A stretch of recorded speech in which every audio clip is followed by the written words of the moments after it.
World of Warfare presents William Wallace. After English King Edward I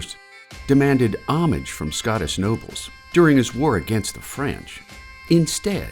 in 1295, a rebellious Scottish Council of 12 signed a treaty of mutual assistance with France, known now as the Auld Alliance, prompting an invasion by the British at Berwick-upon-Tweed, which ignited the Wars of Scottish Independence. In Blind Harry's The Wallace, the poet writes of Guardian of Scotland war leader William Wallace that he was a tall man with the body of a giant, with all his limbs very strong and firm, while legend records Wallace's height at 7 feet tall. As the fight for Scottish independence gained momentum, on September 11, 1297, Wallace and fellow commander Andrew Moray proved victorious over the English at the Battle of Stirling Bridge. Despite being vastly outnumbered, Wallace and Moray held their offensive until nearly 10,000 British cavalry and infantrymen had crowded past a quite narrow bridge at Stirling, causing the bridge to collapse when English mercenaries retreated in panic when Wallace called his men to attack. Moray would die from wounds suffered during the battle, forcing Wallace to go it alone during large-scale raids into northern England. In response, in April of 1298, King Edward struck again at the Battle of Falkirk, recruiting some 26,000 largely Welsh mercenaries to put an end to Scottish resistance.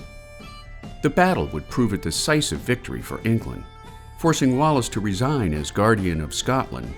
in favor of future King Robert the Bruce. After his resignation,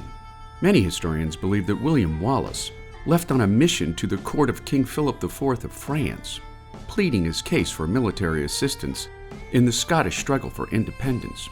returning home in 1304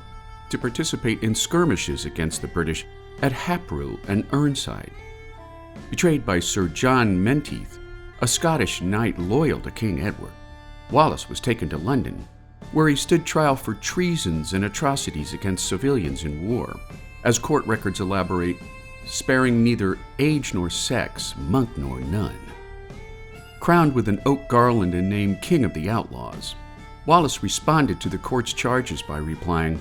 "I could not be a traitor to Edward's, for I was never his subject." Following his guilty verdict, on August 23, 1305, William Wallace was hanged, drawn, and quartered, forever cementing his battle cry, Broit no Bass, or Death and Victory, into the annals of Scottish history. For one chance, just one chance, to come back here and tell our enemies that they may take our lives, but they'll never take